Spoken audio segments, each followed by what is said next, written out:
My name is Medina. I'm the creator of KO Method, which is holistic fitness and self-defense training. I'm also the owner of Seabreeze Fitness in Costa Mesa, California, which is the gym we're at right now recording. Today I'm going to show you guys a full body workout. It's intense for endurance and stamina, conditioning, both from muscles, bones, and ligaments, tendons, everything you can think of for the fight game. It truly will condition you for everything you can think of mentally, hand-eye coordination. Everything is going to be covered for the most part when it comes to this, except for ground fighting, right? That's the only thing. We're going to cover striking, you know, kicking, knee and elbowing, shoulder thrusts, stuff like that. And we're going to cover everything else. We're going to do everything from what I call F.A.S.T training, which is an acronym. F.A.S.T is an acronym for Fight, Aerobics, and Strategic Training. All right, that's basically an MMA and boxing conditioning class. All right, we're also going to be doing plyometrics. This is one of my methods. Basically, what I did is I fused together plyometrics and calisthenics together, and I call it plyometrics. All right. We're also going to be doing a little bit of weight training, resistance training, calisthenics, you know, nothing but calisthenics itself. And we're going to be hitting the heavy bag a lot when it comes to striking. All right, I'm going to show you guys what I have today. First of all, you know, I'm going to be training with my USC MMA, you know, fighting gloves, all right? Right here I can still grip everything that I need to grip, but then I have no support, not really on my knuckles. I don't need that. I condition my knuckles very well. I'll show you guys videos on that some other time. But it's mainly for a little bit of wrist protection, all right? And obviously the padded protection on your wrist actually, you know, it makes it more, I guess, you can endure it a little more, all right, a little longer, I guess you can say. But anyhow, since I'm going to be, you know, shadow striking, shadow boxing, you know, hit on the heavy bag in between the rounds, you know, that's why I'm going to wear these gloves, so I can work with them and still be able to go straight into my punching, because basically we're going to be somewhat mimicking what each round is like, all right. Anyhow, first thing I'm going to show you is we're going to be doing a full body workout, all right, but we're going to have major emphasis on chest, also our trunk, everything on the trunk, everything in the circumference of our waist, everything from abs, especially lower abs, love handles, you know, the TBAs, all the abs, I already said that, the obliques, lower back, all right, and especially our core. We're also going to have emphasis on a little bit of legs, all right, so, but it's going to be a full body workout and huge cardio. All right, so first thing I'm going to show you is I got a Olympic dumbbell, which weighs 45 pounds. On each side, I have 25 pounds on each side, plates of weights. That's what we're going to start off with the decline, and then we're going to switch it off to 10-pound plates on each side when we do the incline, all right? We also have two 20-pound dumbbells, all right? This is going to be used for several of the exercises. Some of you might want to go a little lighter, depending on, you know, even if you're strong and you lift a lot more, trust me, you're going to want to use a lot lighter than this. Sometimes light weights, but sometimes maybe even lighter than what I'm using, even though I'm not a big guy. The reason why I can, you know, I recommend you going lower is because your body is not used to the hundreds and hundreds and hundreds and hundreds of reps we're going to be doing. We're going to be doing a good, at least 400 reps of our full body, using our full body, at least 400 reps, all right? So that's why I say get lower weights, a little bit lower, maybe 15 pounds, 20 pounds should be fine for most guys, all right? But always lift kind of low weights because it's what's going to help us with our true endurance, all right? I also have this medicine ball, all right? It's a 12-pound medicine ball, all right? We're going to be using it for various other things, all right? So we'll move it out of the way for now. I got a bench that, you know, incline, decline, adjustable bench basically. I also have this machine right here made by Wader.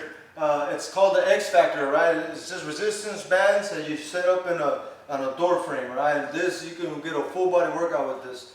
All right. Also, we have a Roman chair that we're going to be using, all right? The one where you strap on like so, and you do leg raises, different types of leg raises. It has a pull-up bars. We're not going to be using that today. I also have a 70-pound punching bag, but I set it up sideways, all right? It's a beautiful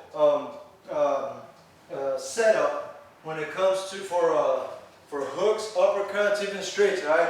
It basically sets up 3 different targets Obviously that's the middle of the trunk, the head, and this can mimic a head as well, because remember, look at me, I'm right in the middle, right? When I weave without moving, it reaches, that's how far you could possibly go. Same with the right. So it kind of mimics somewhat of realistic. Of course, I'm going to move so much, but it will move somewhat. So it's really cool. Opposed to this one, which we will be using as well, another 70-pound heavy bag, but this one's vertical and hanging loose, all right? That's going to be mainly more for kicks and stuff like that, all right? But we're still going to use it for punching. And that's about it as far as materials. You don't have to have exactly what I have. Remember, you're only limited to your creativity. So you can, you know, replace something with something else. Say, for instance, the X factor. Maybe if you have just regular resistance bands, just tie them up to the corners or whatever the case may be. Just figure out a way to mimic these exercises, these motions, the way we manipulate these forces, this weight. And if you can, oh well, it's fine to do without some of these, right? You still get a great conditioning workout. Alright, so last thing I want to point out is I'm going to be doing my entire workouts with the mouthpiece in, alright? You always want to work with your mouthpiece in. That way you build true endurance and, you know, you get your muscles, nerves, everything that you use when you clinch on a mouthpiece, because you use many muscles to do so. You're going to get them acclimated, but also, you know, they're going to let them adapt. You're going to familiarize your muscles, everything, your body, mind, everything you need to do in order to breathe properly, because it is a little bit more difficult to breathe with the mouthpiece in. Anyhow, I'm going to go ahead and get started now. We're going to start off with chest, a huge chest workout we're going to do, I'd say maybe in about 8 minutes or so, but it's going to tap into many muscle fibers within our pectorals themselves, all right?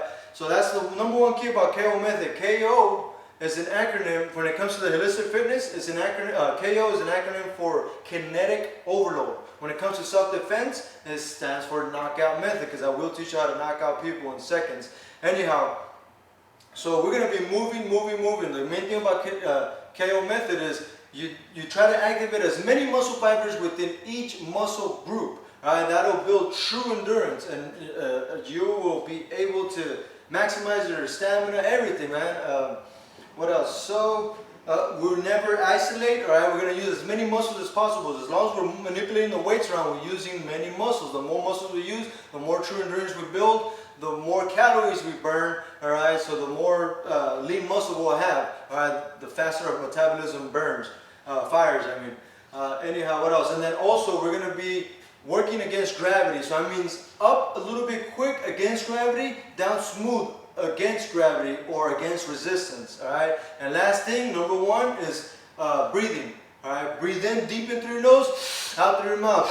Alright, especially when you're done doing exercise, do really deep ones like they do in MMA or boxing. Alright, as soon as the round is done, they take a few deep breaths in through the nose and out their mouth. After that, they try to regulate their heart rate back to a somewhat normal rate, so that you don't start your next round, you know, with a high accelerated heart rate, you know, which will get you closer to getting knocked out. Even though you might get some adrenaline from the high, you know, heart rate, the benefits, the cons about it is not that great. Right? You can get knocked out easily when you have less oxygen in you and your heart rate is pumping that fast, because you won't be able to focus as well as you would with the normal heart rate.